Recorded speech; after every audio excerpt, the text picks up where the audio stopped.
Opo. Lampas 13,000 na ang mga bagong kaso ng COVID-19 matapos madagdagan ng 1,825. Tumalas din ang positivity rate sa 9.5%. Alas doble ng 5% na benchmark na itinakda ng World Health Organization. Michael Denizo, ABS-CBN News.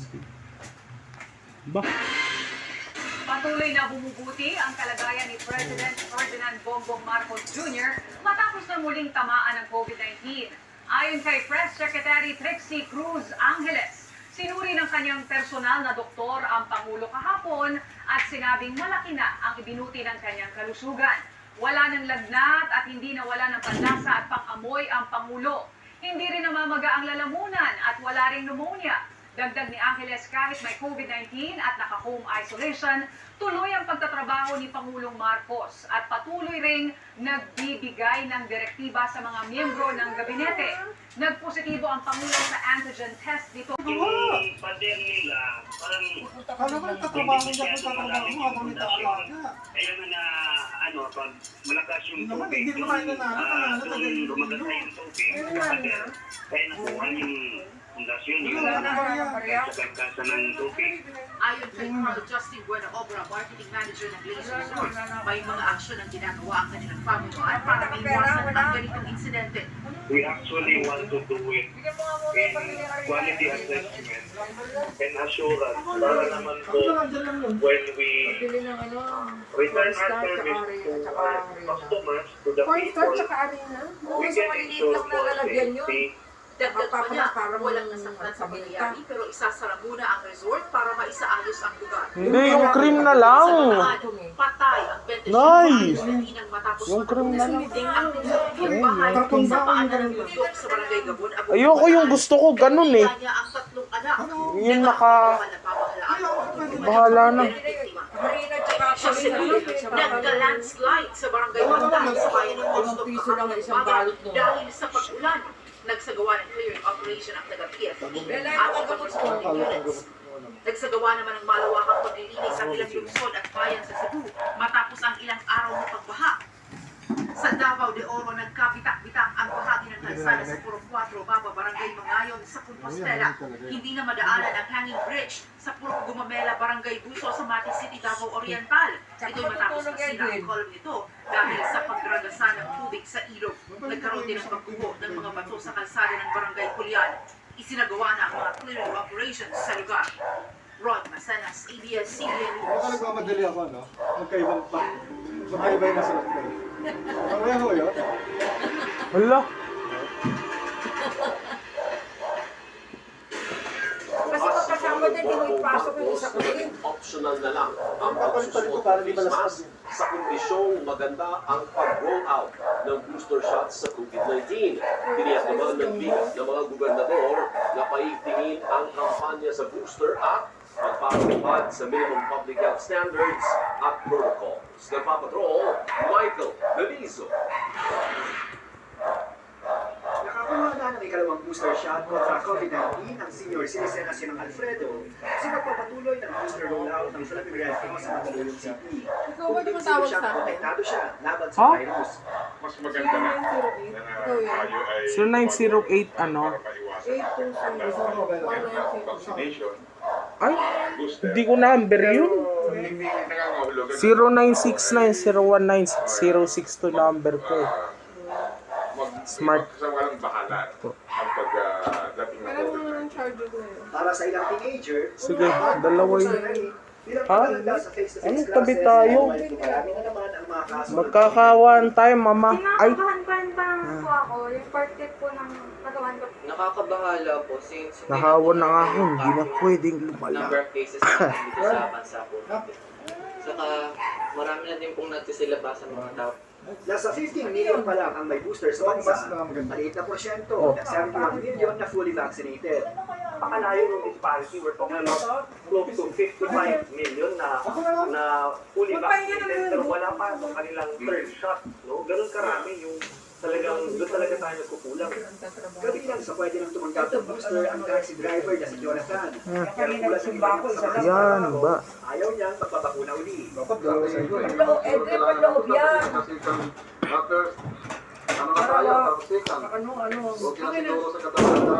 Negative. Baliwala rin kay RJ ang balita na marami ang mga kaso ng COVID-19.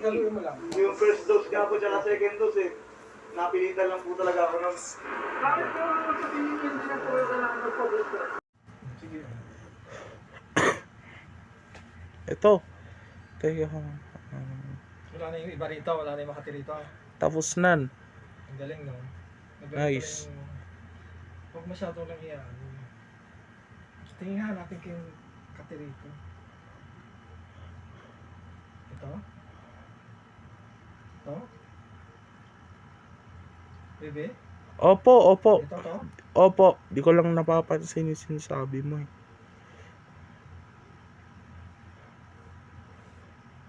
Ayan, lagyan natin konti. Kami dito muna.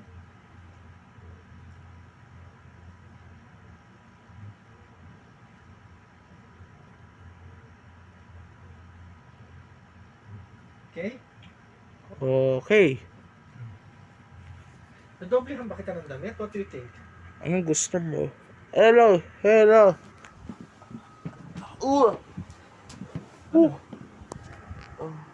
Ano ba ka? Opo.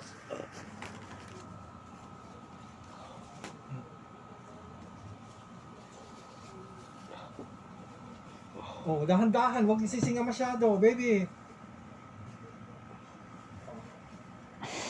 Yan, ganyan lang. Pilit. See, di ba? Wala.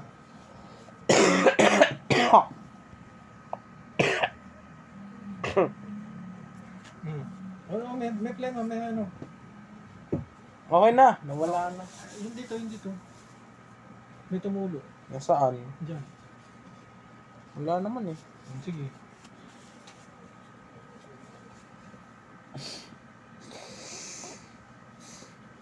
Huwag masyadong ginaganon, baby, para hindi nagdudugo. Lagay ko na sa mga. Lagay mo sa mga. Sobrang linis po. Eh, ano naman? Di ba? Pag hindi pinipilit? Opo. Kanina ba pinipilit mo? Opo. Pinupuwersa mo? Medyo po.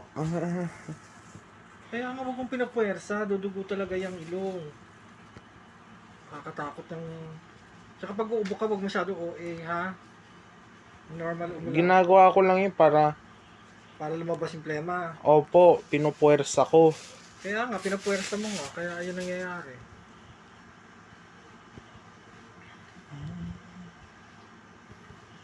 Hindi alam, okay na ba yung ano? Yung lamig? Okay na po. Hindi ka masyadong nilalamig? Opo. Tama lang? Yes. Ayun ha. Kakain lang ako. Uy. Sige. Kumain ka na. Gamitin mo to pag ano. Kainin mo na lang yung pinapaulam sa akin ni nanay ah. Sure. Ayan. Kailangan marami kang kainin. Tita Dek. Kamay.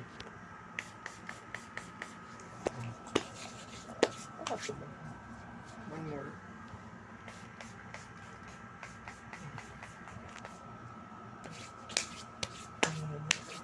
Para yung mga hinahawakan, pag hawakan mo para malinis, hindi ano. Hindi pa kahit sa buka. Tubig, mamaya. Mamaya, hindi pa ako nauuhaw. Mag ano ka, ano tawag dito? Pahinga, ha? Opo. Para mawala na talaga yung mga kung ano-ano mo sa katawan. O, ayan na naman.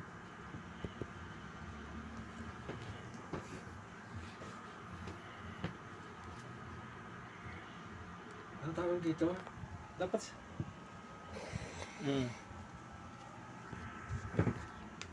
Dapat siguro ni Yusef. Hindi ko sure, no?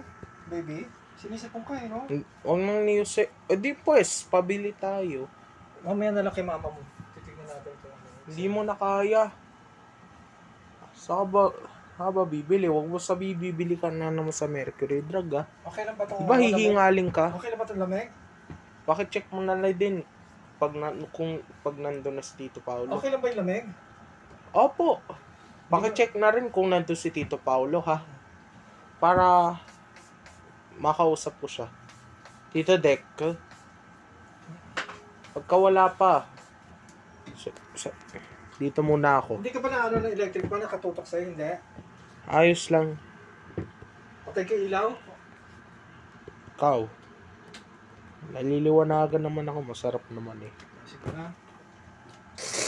Ayan na naman. Hindi, meron nga. Ayan, sige. Kuha ka lang. Kahit marami. Oo. Ito? Punitin ko? Hindi, isang ganyan. Ayan na naman.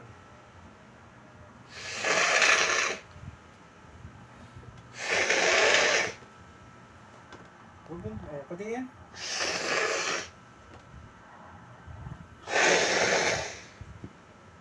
Tama na yan. Pwede.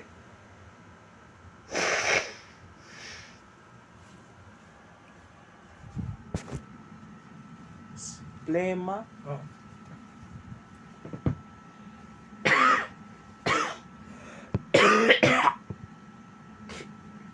Meron?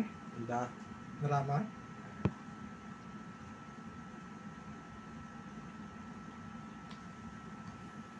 Okay na. Pagka ganyan kalagay ka alcohol. Every time na magaganon ka. Parang yung pagka mahawak ako sa bus. Oo. Lagyan mo yan dyan. Ha? Kaya lang ako. Okay? Sige po. Kainin mo na lahat ng mga pagkain ko. Uwian naman ako ni Mamay.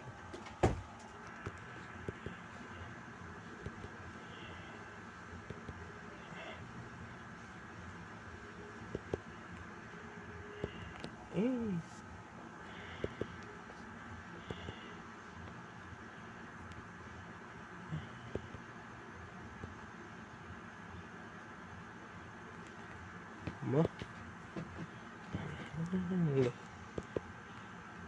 Patay na. Ubus. So,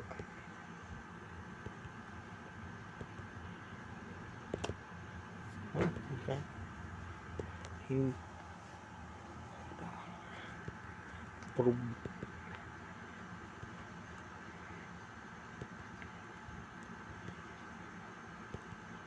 May iba.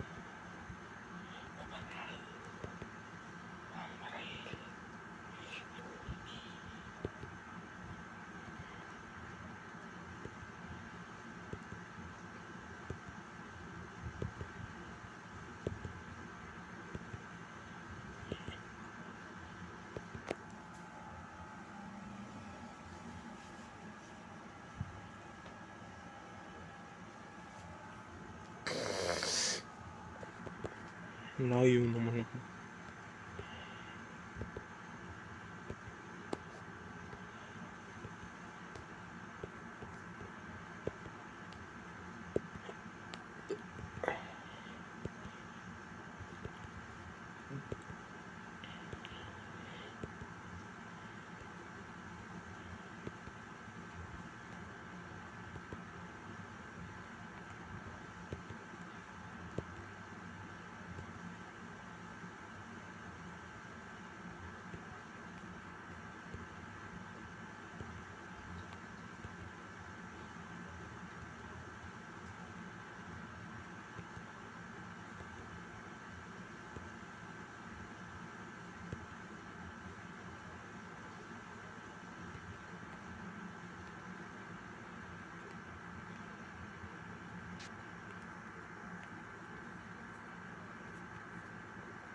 Nak, nan.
RT2.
Ay.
Harap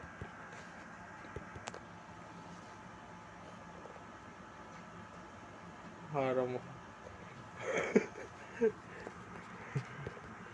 Ay.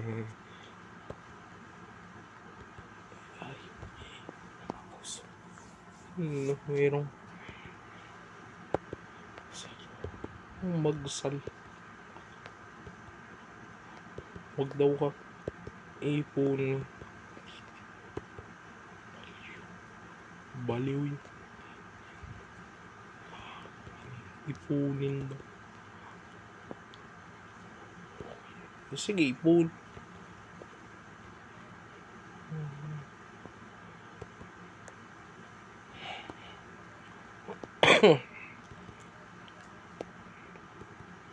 May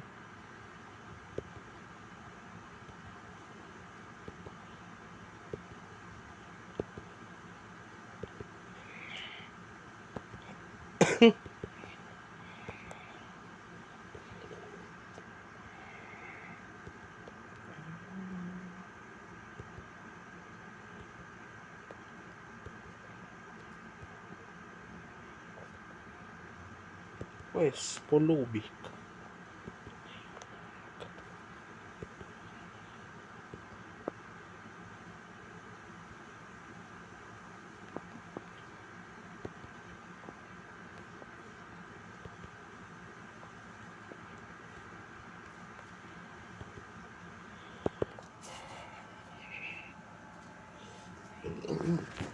Ayaw niya.